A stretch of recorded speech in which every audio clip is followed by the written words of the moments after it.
The future of the Occupy movement is unclear after authorities broke up its New York base overnight. During their 2-month sit-in, the protesters compared themselves to the Arab Spring movement that spread throughout the Middle East, even though their aims were far more vague and ill-defined. Critics argue that the demonstration was always bound to fail, but the organisers say they'll continue to fight against economic inequality and what they consider to be corporate greed. Tracy Bowden reports. After 8 weeks, New York Mayor Michael Bloomberg finally had enough. Our streets! Our streets! In the early hours of the morning, he ordered the police to clear what the Occupy Wall Street movement calls its ground zero, Zuccotti Park in Manhattan.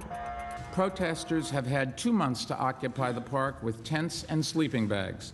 Now they will have to occupy the space with the power of their arguments.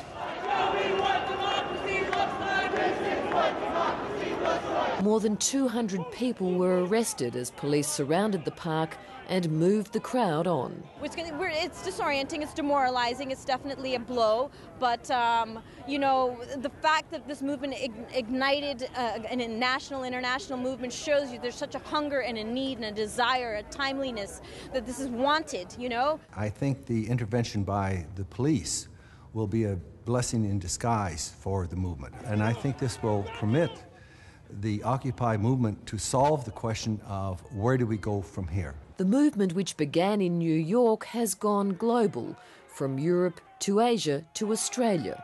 The message is anti-corporate greed, with protesters demanding a fair distribution of wealth.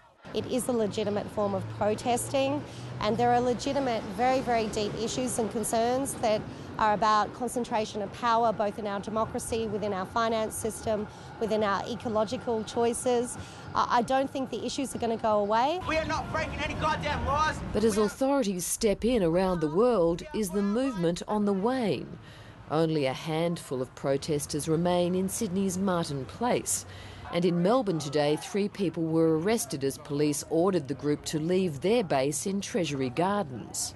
I think that this is a long-term movement, and people that are in the movement recognise that. And we understand there will be times when brutality is used against us, and we will come back out and we will continue to do so until the process that has corrupted our institutions is dealt with. Well, we're still here in Martin Place as much to be a symbolic presence as anything. We have had much bigger things, but that was attacked multiple times by the riot squad and things. Researchers from the University of Sydney went to the recent Occupy Sydney rally. We did 180 field interviews with participants there, and we found that they're actually much more coherent than they're painted. Critics have argued that those leading the charge have no clear vision or message.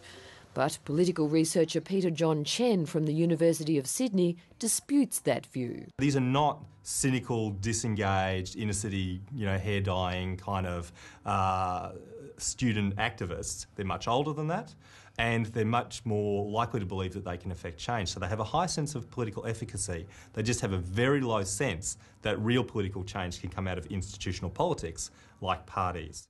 The problem that I have is that in so many respects, the Occupy movement has simply misread, and quite seriously so, a number of issues with respect to the economic policy debates of the day, and I think that's really been the key weakness. Researcher Julie NOVAK from the free market think tank the Institute of Public Affairs believes the movement may well run out of puff and certainly needs to rethink its approach. The ability of the Occupy movement to keep on expressing their point of view in the highly visible and physical manner in which they're doing so is going to be conditioned by the preparedness of police and local authorities to accept that.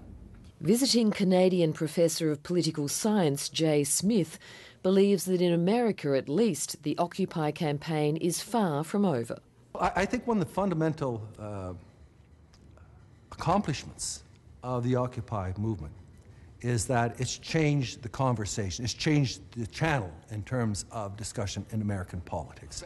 And so it could be the beginning of a rebirth of a progressive movement in the United States, which if it occurs is going to put a great deal of heat upon Obama.